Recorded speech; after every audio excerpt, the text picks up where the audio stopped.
Now, I'll tell you why I'm laying down the law. Because what you see can't be trusted. Would you agree? Right? Right? This is the counsel laid us see, Revelation 3:18. Anoint your eye with eye salve. All we see is the outside can't be trusted. Isn't that right? Now, the law I'm laying down is the law Paul laid down. While we look not at the things which are what? Temporal. Yeah, because it's temporary. And you can see it. We look at the things that are unseen, because the things we see are temporary, but the things we can't see are eternal. So as we begin our study on the sequence and the significance of the events coming upon the earth, can't look at what you see. Now, it always happens. Somebody will say, well, I don't believe that. Why? Well, it doesn't look like it to me. No. Not what do you see, but what does God say? Now I'll pray and we'll start. Our Father in heaven, bless us this morning as we try to make sense out of what's coming on the earth. I ask it in Jesus' name. Amen. And you hold me to the same law, right? Got to be biblical. Because again, it's often people don't believe what God said because it disagrees with what they see. 1 Kings 19 verse 18, I've got 7,000 that have not bent the knee to Baal. That's not what Elijah thought. He thought what? I'm the only one. That's all he could see. It appeared to him he was the church. Come on. God straightened Elijah out. 1 Kings 18:19. Read the whole chapter. It's excellent. So now, I kind of yellowed out a sentence here if that's okay.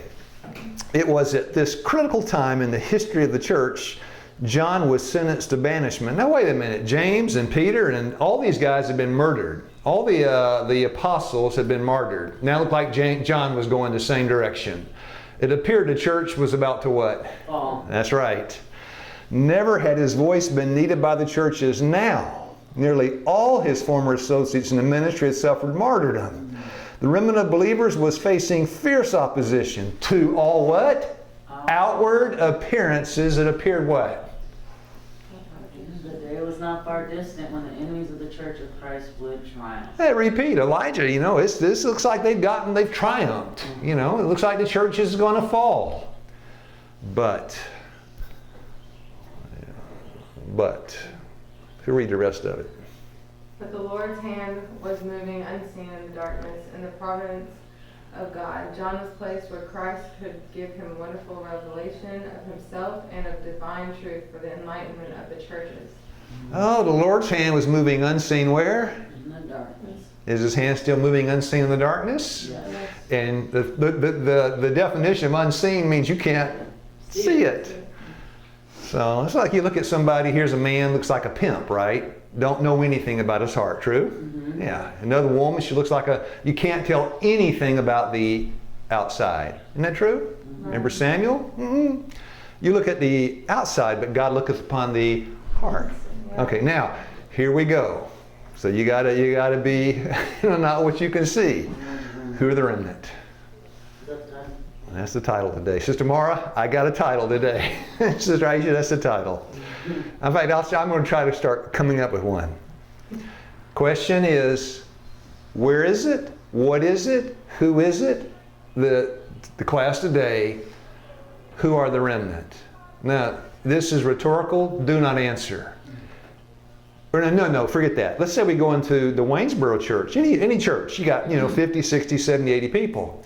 And you say, who's the remnant? Will you get some controversy? Oh, yes. Yeah.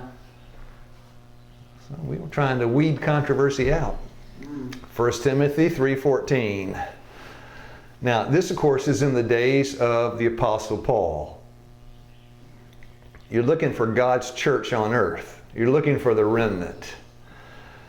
These things write I unto thee, hoping to come unto thee slowly. Now, Revelation chapter 2, verse 1. There's 7 churches. John's writing 7 letters to 7 churches. Anybody remember the first church, Revelation 2, verse 1? The church in? Ephesus. Correct. It's Ephesus. Now, at that time, I suppose Timothy was dead. Because that's a lot of years after this is written. But Timothy was the pastor in the Ephesus church. probably by the time the letters went out, he wasn't. Did the church still have problems then, though? Read it, right? It had problems. When Timothy was the pastor, did it have problems? Yeah, Paul is addressing the problems in Timothy's church, among other things. These things I write unto thee, hoping to see you come unto thee shortly. If I tarry long, thou may knowest how you ought to behave yourself where? In the house of God. In the house of God. He just called Timothy's church the house of God, which is the church of the living God, the pillar and the ground of the truth. If you went into Timothy's church way back then, could you safely say, I'm in the house of God this morning? Yeah. Paul said it. Did they have some problems in that church? Mm-hmm. Yeah, read the letter to Timothy. And then Revelation, when John picks up the pen, whenever it was, he was an old man. They had some problems in the church. Are there still some problems in the church today? Yeah, problems are as old as whatever, right? Now, thank you. Nehemiah, who read chapter 1, verse 3. And they said unto me, the remnant that are left. Nehemiah is talking about a remnant. Now, if you're in the days of Nehemiah and you're looking for, let me define remnant, and then we're going to define it from inspired words, but this is mine. Here's the cloth, you unroll it. The last part's just like the Remnant. The first, and that's the remnant. Darlene sews, she goes and buys what's left. It's called the remnant, the part that's left. But the part that's left is just like the first part. Mm-hmm. That's what the word remnant means. Now, I've done something in this class I haven't done in the 100 hours up until now. I'm putting some sentences in italics. That means I wrote it, okay? Mm-hmm. The italics means it came from me. I've inserted about a whole bunch of it as we go over the next 25 hours. Where do you find the apostolic remnant today? Answer, ask the devil. Because he will tell you, Revelation 12:17, the dragon is who? Who's the dragon? Satan. Yeah, Revelation 12:7, right? The dragon and his angels fought. It's the devil. Mm-hmm. So the dragon was wroth with the who? Woman. Ephesians 5:25, Jeremiah 6 verse 2, many verses. So the devil was angry with the church and went to make war. If you find the woman the devil is making war with, you found the remnant. Pretty simple. What do the remnant have? The commandments of God and the testimonies of Jesus. Pretty simple. They have the Spirit of God to guide them, and they're doing what the apostolic church did when it was in its purest form. Pretty simple. When the days of Nehemiah, where do you find the remnant? In the days of Nehemiah, Ezra, Nehemiah, Zerubbabel, where do you find the remnant there? I mean, where do you find it? Mm-hmm. All right, I'm in the days of Nehemiah. I'm looking for the true church. Where do I go? It's lost. Yeah, where do I find it? Well, I know where the prophets were prophesying. Haggai was with, the remnant, was with Nehemiah. The synagogue? Yeah, of course they were building it up. Can you have a church without a building? Can you have a building without a church? Yeah. Jesus had a church, but he didn't have a building, right? All I'm saying, the days of Nehemiah, the remnant was Nehemiah and Ezra and Zerubbabel and Joshua the high priest. This is where you found the truth. You didn't find it in Babylon. You didn't find it, you found it, yeah. Isn't that true? Nehemiah, and they said, the remnant that are left, we're it. Pretty simple, right? Okay.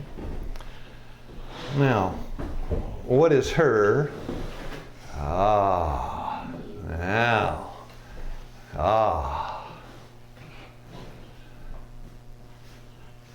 Let's read slowly. What's her name? 1T 223.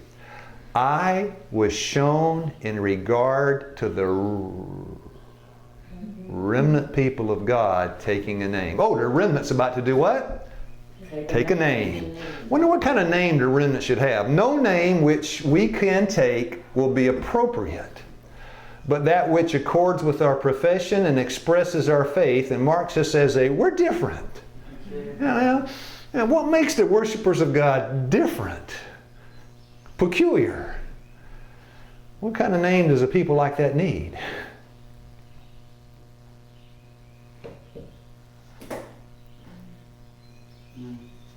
The name what? Seventh-day Adventist. That's the name. The name of who? The remnant. Yeah.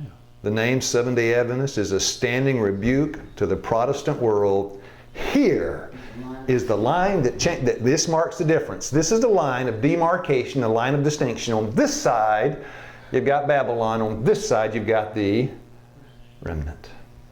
Here's the line of distinction between the worshipers of God and those who worship the beast and receive his mark. This side, the worshipers of the dragon. This side, the worshipers of the Most High God. That church has to have a name. What are we going to call it? The what? Seventh-day Adventist. Yeah. It is in accordance with the profession of our faith. Because we keep the 7-day Sabbath and we have the testimony of Jesus. We have the Spirit of God guiding the church. Everything lines up so far. Everything lines up so far. And so I wrote this, is the 7-day Adventist Church, now don't answer, is the 7-day Adventist Church in 2019 in its present form and condition God's remnant church? Don't answer yet. Is the SDA Church today in 2019 in its present form and condition the church triumphant? No. Is there a huge difference between the two? Yes. Now, the difference between the two. We're going to get an inspired definition for what in the world is the church triumphant versus the church militant versus the remnant church. Pretty simple. So we start with this. What is the church militant anyway? Who read? The church upon the earth is not perfect. The church militant is not the church triumphant. What's the difference between the two? What It's tells you? not perfect. It's not perfect. This church triumphant is perfect. Now, are we a perfect church today? No. No, no. Because a perfect church is composed of, Perfect. are we perfect people? No. Oh, Lord have mercy. Come on. Can you imagine somebody standing up and saying, we're the church triumphant today? No, they haven't read this. They have not studied. No. The church today is the church Militant. militant. That's all. It's the militant. So now, what makes it militant is the people. I know one solution. We kill all the people. But in doing that, you did what to the church? Kill the church. You know, church. You got a building still. Yeah. Right? Okay. Yeah. Let all the earth keep silence before him. This is the only way I know to weed out controversy and confusion inside the church. Just what God said. No more, no less.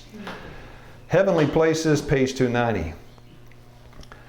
Because if somebody were to disagree with what God said, well, it appears you're going in the wrong direction. It does not matter what you see. What did God say? Is that okay? Do I sound like a fanatic? I hope not. Yeah, in a militant church, now, I know I'm reading, I usually let you read a lot more about, I'm trying to hit a point here. In the church militant, men will ever be in need of restoration from the results of sin. Do you need restored today? Amen. I must be in the militant church, right? The one who in some respects is superior to another, the one that may be eating 3 meals a day, never snacks, doesn't eat chocolate, never looks at ice cream. You might be as proud as the day is long, right? You might have it right here, but not there. Isn't that true? Well, I'm a health reformer. So what? How is it when it comes to self-sufficiency and pride and self-exaltation and yeah. I get up and run every morning. Yeah, but do you ever read the Bible? Well, I read the Bible every morning. But do you ever exercise? You know, in one respect, yeah. The one in some respects is superior to another, is in other respects inferior to him. Every human being is subject to temptation and in need of brotherly interest and sympathy. Now, here it is. Militant, not perfect. Triumphant, perfect. What is it? It's going to get the church into that condition to make the change. Answer. The exercise of mercy in our daily relationships with one another, that's in the church militant. That's in the church militant. Yes. The exercise of mercy in our daily relationships with one another is one of the most effective means of attaining perfection of character, for only those who walk with Christ can be truly merciful. Oh, that's it right there. To look at the church today, militant, to find fault with it, you're headed right out of the church one day. To show mercy, Hebrews 4:16, come boldly to the throne of grace that you might receive what? Mercy and grace. Blessed are the merciful, Matthew 5:7, for they shall receive mercy. And mercy is the merchandise that we need to have in the militant church. Well, I look at you, you're eating 6 meals a day and ice cream and pigging out on Hershey Kisses. And I'm shooting my character all to pieces. I need to look at somebody, they're addicted to that ice cream. I say, I'm going to pray for that precious brother. Isn't that great? This is a science of salvation according to God instead of man. And it's a whole different book. Where is the church triumphant now? I wrote this. It's not here. It's not. It's not here. But I put it cooking in the oven, right? It's developing in the oven. And the oven is what? The militant church. You mean that's me. You're welcome to agree with that. But you can't disagree with this, the last part. Who will read it? Evangelism 7:07. The church triumphant. The work is soon too close. The members of the church militant who have proved faithful will become the church triumphant. There's going to be a change, right? Mm-hmm. There's going to be a change one day. You succeed with the militant, and you're ready to stand with the triumphant. Amen. Now, what about those who are proved unfaithful? We will remain militant. Yeah, and then what will happen to them, Sister Aisha? Sooner or later. They will be lost. True. Give me the process. They go where? Out of the church. Out of the church. They leave. Because they couldn't extend mercy to all these people eating fish on the Sabbath. I'm going to pray for that brother. Eating that sardine cake, I'm going to pray for that brother, right? Because he may be eating the sardine cake, but he may be eating the bread of unrighteousness, right? I'm trying to put it in perspective. Has God no living church? He has a church, but it is the church militant, not the church triumphant. We are sorry. I'm sorry there's so many defective members, aren't you? I'm sorry there are defective members. While the Lord brings into the church those who are truly converted, where do all them defective members come from? So you said the other day, right? An enemy hath done this. Satan at the same time brings persons who are not converted. Is the devil in the business of recruiting people into the Seventh-day Adventist Church? Yes. Of course he is. Yeah. Yes. Well, yes. Instruments. Yeah. And is he good at evangelism? Yeah. Yeah. He's a zealous evangelist. To bring people where? To the Seventh-day Adventist Church. Why? Not to heal it, but to hurt it. While Christ is sowing the good seeds, Satan is sowing the tares. There are two opposing influences, there it is, continually exerted on the members of the church. You got something pushing both directions. Now, who will read it, that last sentence? One influence is working for the purification of the church, and the other for the corrupting of the people. I don't suppose there's a third, right?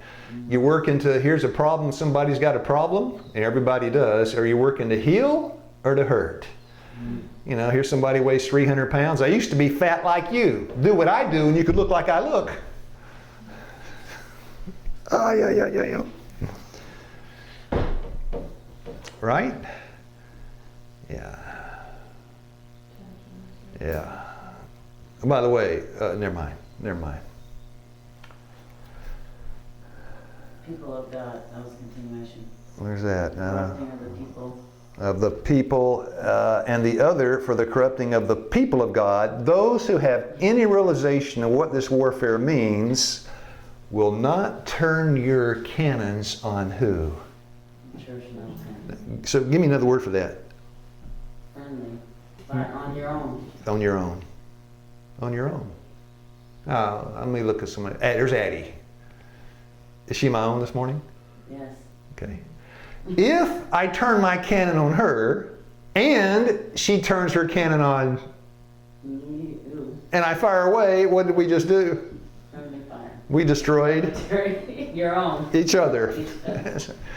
That's all it's saying. Will not turn their weapons against the church militant, but will with all their powers will wrestle with the people of God against the confederacy of evil. Oh.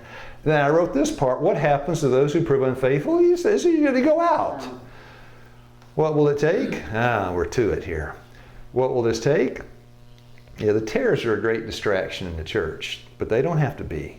You got all these people doing all these things. You don't have to turn your attention on them. You don't have to be distracted by the devil. What will it take? A religious crisis. Now, I put quotes around that because I got that from God. In every religious crisis, some fall under temptation. The shaking of God blows away multitudes like dry leaves. Prosperity multiplies a mass of professors, but adversity purges them out of the church. Are we in the time now, prosperity or adversity? Today. Adversity. Prosperity. Does it cost me anything to be a Seventh-day Adventist going to Waynesboro Church? So that's prosperity. Now maybe in some countries it is adversity. But I tell you, you go to Baghdad or somewhere where there's some adversity, you don't find many folks in the church, right? You know, when coming to church will cost you your head. And where are all the people at? What's going to purge them out? In one word? Adversity. Adversity purges them out of the church. When it's going to cost us something to go to Waynesboro, will there be a different makeup in the congregation that day? Yes. Now who will it be? Answer? Who's going to leave at that time? Answer? The tares. Who will it be? Give me their names, Sister Mara. Oh, shucks. No, that's the perfect answer. Oh, shucks, I don't know. I don't either, do you? Question for Sister Mara is what? Where are you going to be that day? When it's going to cost you something to go to the church, where'd Mara go? Oh, there she is on the front row, I hope. Yeah. And when it costs me something, right now I go, somebody may not like me. Big deal. I'm talking about some people are laying in wait to do what they did to Paul. Oh. Yeah, I'm not going to go to church today. I'm going to take a nature walk. No. Daniel said, I'm not going to open my windows. I got a draft. I'm getting a cold. I'm leaving the windows closed at 6. What when Luke 11, when you out to see a reed shaking in the wind, John the Baptist was the same in the dungeon as at the River Jordan. The man was unchangeable, unshakable. Couldn't be what? Shaken. And we're shaken so easily. That's the church militant. The day's coming where, can't be bought or sold. Yeah. Adversity, but we're not there yet. Now, show some what on me? I need you to show some, thank you, Sister Aisha. Be merciful to me. Help me along. Don't say, Lou, you coward, you. Give me some mercy. You'll pray for me. Prosperity multiplies a mass of professors. Adversity purges them right out of the church. Now, who read the last part? They go out from us because they are not of us. For when tribulation or persecution arises because of the word, many are offended. And sometimes the persecution it may come from within, may come with, I don't know where it's coming from. But it doesn't matter where it comes from. And then the biblical counterpart. Matthew 3, boy, his fan is in his hand, right? What's he going to do? Purge. It says the floor is the church. He's going to purge the church and gather his wheat. Now, take a guess. That fan in his hand, what does that mean? Of course, you shake it and it purges out the chaff. What is that a symbol of? Adversity. Yeah, it is. Yeah. And we'll read the statement that says that. But he will burn up the chaff with unquenchable fire. The Lord is about to reveal the difference between the righteous and the wicked. For his fan is in his hand. He will thoroughly purge his floor and gather his wheat into his garner, but he will burn up the chaff with unquenchable fire. I want to show you a picture of the Great Inquisition, right? The Inquisition, there's a picture of it, right? Now, did that kind of inducement work? I mean, did it hurt the church, or did when the martyrs died, did two spring up to take one's place? Yes. Did the devil learn a lesson? No. Is there still persecution? Yes. Did he find something that would work better? Yes. Come on, I'll read it to you, right? Does that work a little better? Yeah. When he wants to hit you, he'll hit you in your pocketbook first. Won't he? Isn't that true? Yeah. Well,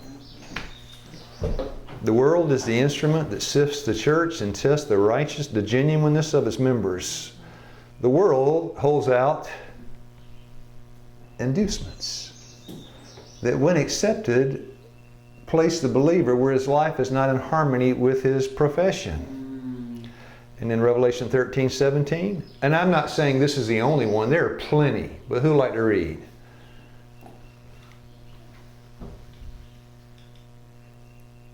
The last, Yeah. Revelation 35. Yeah. And what no man might buy or sell, save he that had the mark, or the name of the beast, or the number of his name. If you don't worship me, your money is now no good. You got $1 trillion in the bank, you can't spend it, it's worth zero. That's an inducement, financial, right? Mm-hmm. Financial. There are all kind of inducements. Persecution, financial inducements, whatever. To stand, now, here we go. This is where we're really going to start. We're not even started yet and it's almost out of time. It's okay. We'll continue tomorrow. To stand in the defense of truth and righteousness when the what? Majority. Now, 10. Give me the majority of 10. The majority of 10. 8, 9. No, 8's a majority, 9's a majority, 10's a majority. Keep going. 7's a majority, 6's a majority, 5's not, 5's half. Yeah. So out of 10, the majority is 5 to 10. 6 to 10. 6 to 10. 5 is half. 6 or more is a majority. Today we got 20 million people in the Seventh-day Adventist Church. What's the majority? 10 million or more. Thank you, 10 million and one. Or more. Yeah. Or more. 10 million and one or more, if we had exactly 20 million.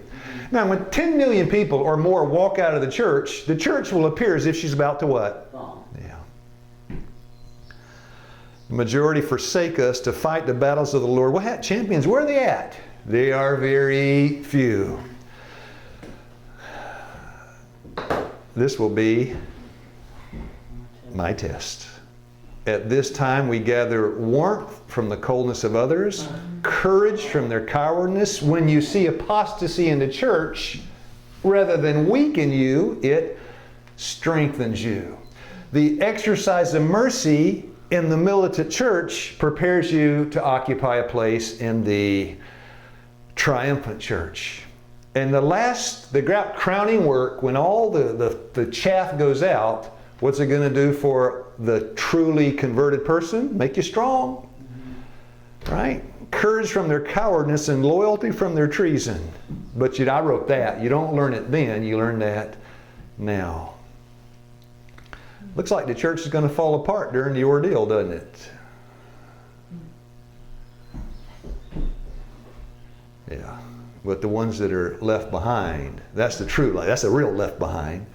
Then they're prepared for what's coming because the trouble hadn't started yet. There, Jeremiah 36:7. What? Jacob's trouble. Man's having a baby, shaking all over.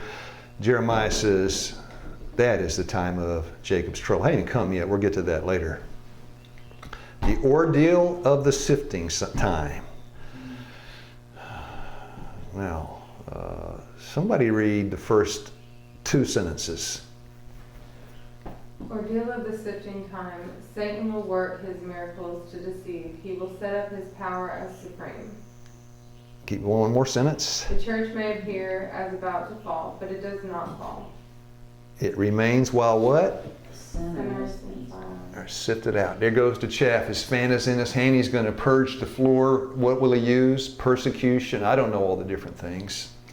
Maybe there'll be some natural disasters, some terrorism, I don't know. You don't either, right? Maybe some economic fallout. All kind of things. I don't know.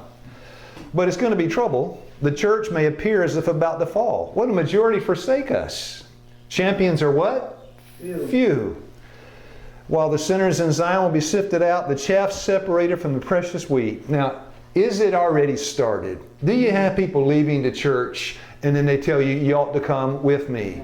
When it multiplies into 10 million or more voices saying, you ought to come with me, can you stand when the majority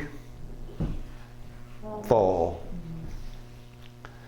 This is a terrible ordeal, but nevertheless it must take place. None but those who have been overcoming by the blood of the Lamb and the word of their testimony will be found without the loyal and true, without Ephesians 5:27, spot or stain of sin, without Bible, the guile in their mouth. I said Bible in their mouth, guile in their mouth. Same thing, right? Guile in their mouths. The remnant that purify their souls by obeying the truth gather strength in the trying process, exhibiting the beauty of holiness and the surrounding apostasy. We're stacking up the references that say the same thing from different perspectives. Separation takes place inside the church. All right, and then they go out. Wow, the Lord will work so that the disaffected ones will be separated from the true and loyal ones. Those who, like Cornelius, Cornelius was a pagan. Cornelius was not a Jew. Cornelius was an outsider. Would Cornelius be part of the remnant? Oh, yes. Will fear God, at that time, in Peter and the apostolic church, will fear God and glorify Him and will take their places. Will many be coming into the church like Cornelius in the last days? Here they come. Here come them Baptists and those Mormons and those Jehovah's Witnesses and Jainists and them Hindus and them Buddhists and those drunkards and them pimps and them prostitutes. Here they come. We're the Seventh-day Adventists. There they go.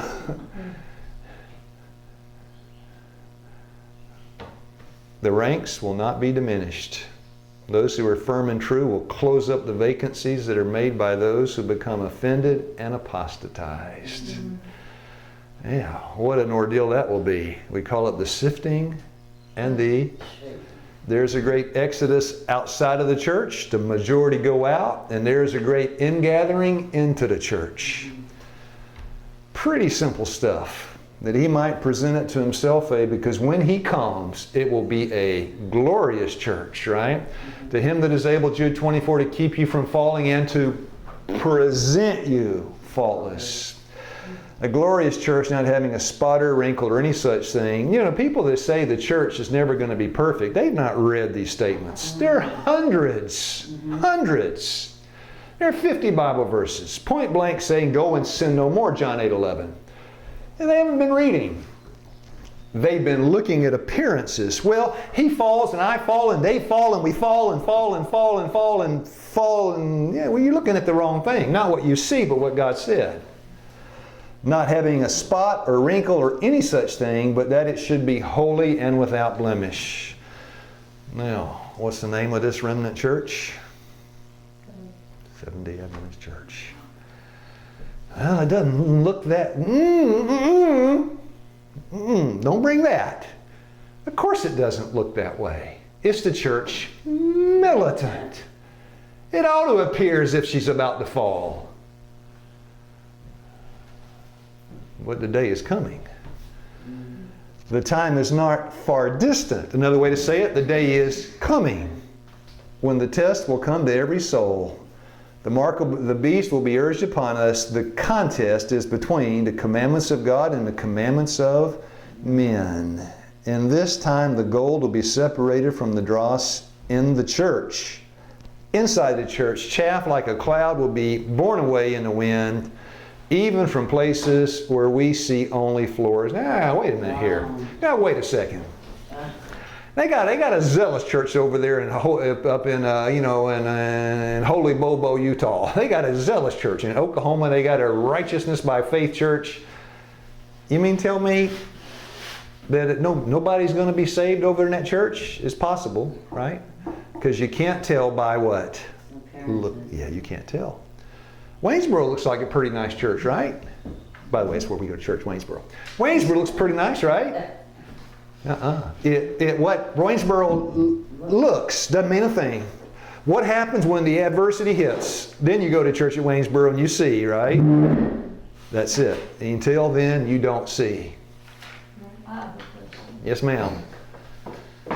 What will the people do when this organization is bringing or will force people in the church to observe Sunday law? I have no idea what you're talking about, because when it comes, the church is going to be the church triumphant. How many people in the church will be righteous? All of them. Anybody that's going to try to get you to break God's law is in the church militant and will not be there when it's made triumphant, right? It won't be there. They'll be gone.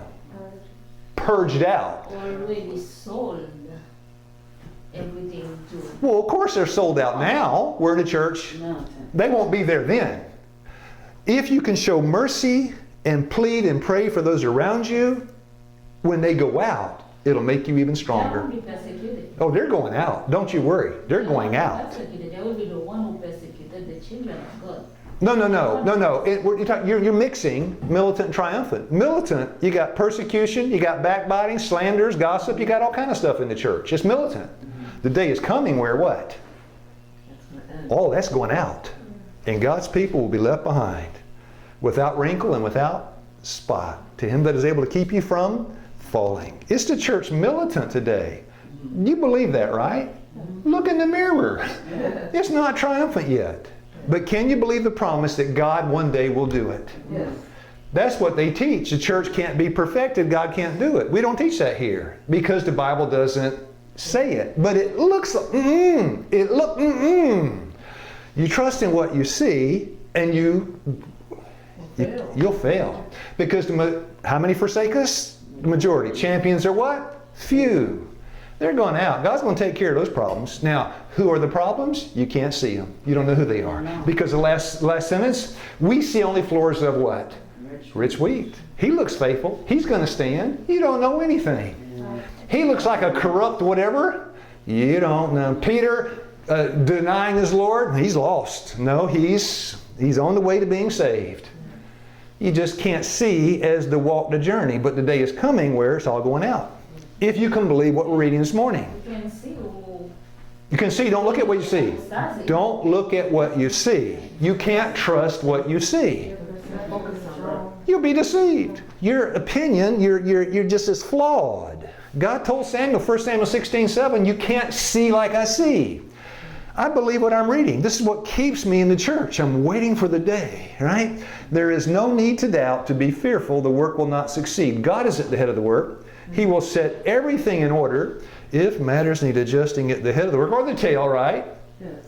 And he will attend to that and work to right every wrong. Let us have faith that God is going to carry the noble ship which bears the people of God safely into port. We got the context in the first meeting, right? 2 to 3 days ago. You will take passages in the testimonies that speak of the close of probation, of the shaking among God's people. You will talk of a coming out from this people, of a pure, holier people that will arise. Now all this pleases the enemy. Should many accept the views you advance and talk and act upon them, we would see one of the greatest fanatical excitements that's ever been witnessed among Seventh-day Adventists. This is what Satan wants. He wants you to look at the people, get discouraged, and leave the body. Yeah, and he succeeds with so many. Well, I left because they're eating pork chops. Come on, of course, it's the militant. You expect to see people eating pork chops, don't you? You expect to see sardine cake being served. But that's not going to be in the triumphant. And by the way, those are minor things. It's not going to be in the triumphant. The Lord has not given you a message to call the Seventh-day Adventists Babylon and to call the people of God to come out of her. My message is to call the people of God where? Come into the church. Come into the church. To come out of Babylon. All the reasons you may present cannot have weight with me on this subject. Because all the reasons they were presenting, well, she's doing this and he's doing that and she's doing this and he's doing that. Because the Lord has given me, but the Lord says this, light that is opposed to such a message. Almost done. I got to go fast, try to squeeze it in.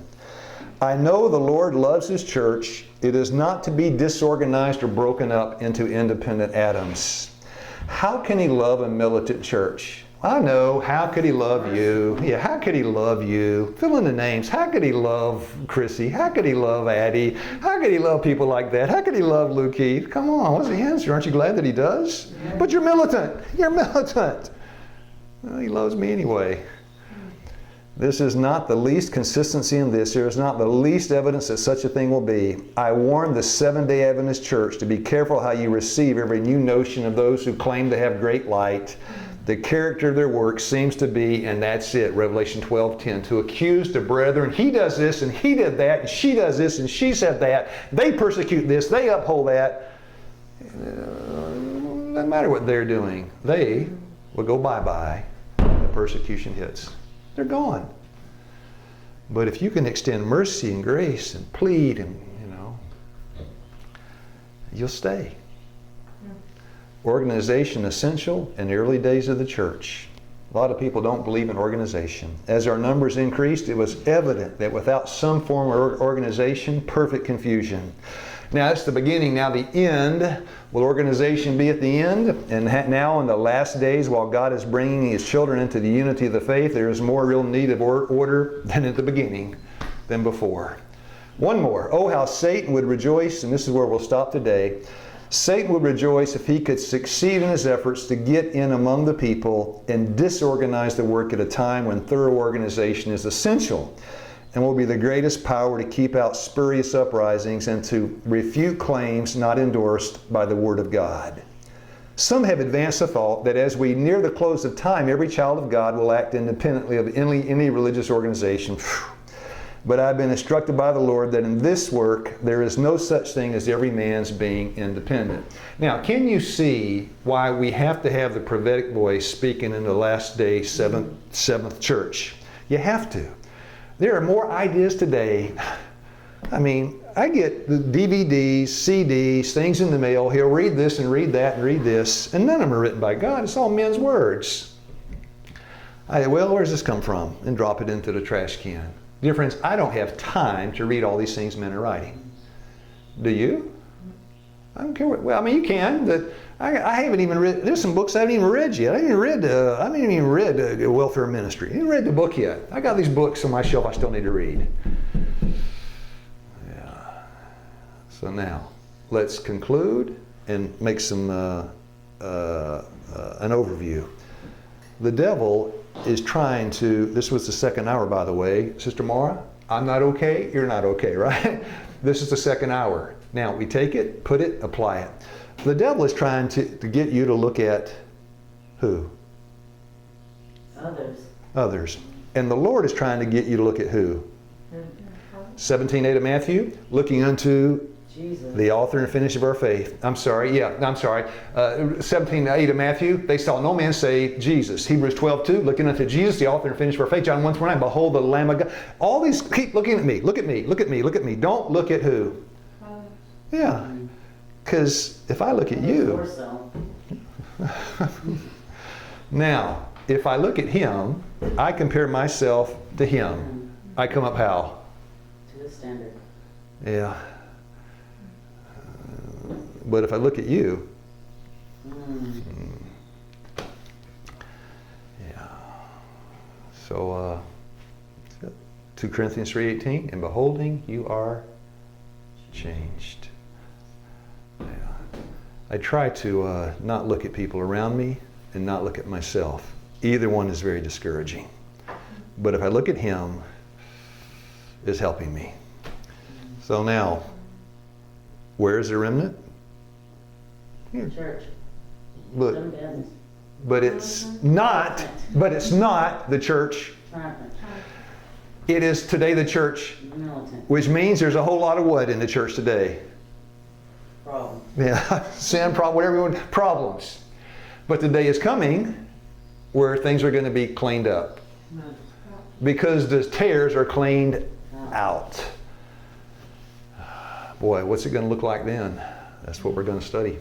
All right, our Father in heaven, bless us this morning as we try to chew on the words of God, and the food will change our souls. I pray we can give up any wrong idea we have, and I'm sure I got plenty, and trade them in for the truth as we go along studying the subject. Ask it in Jesus' name. Amen. Now, if you want to read, tomorrow we're going to take an hour's look at one verse, Luke 17:32. Remember Lot's wife.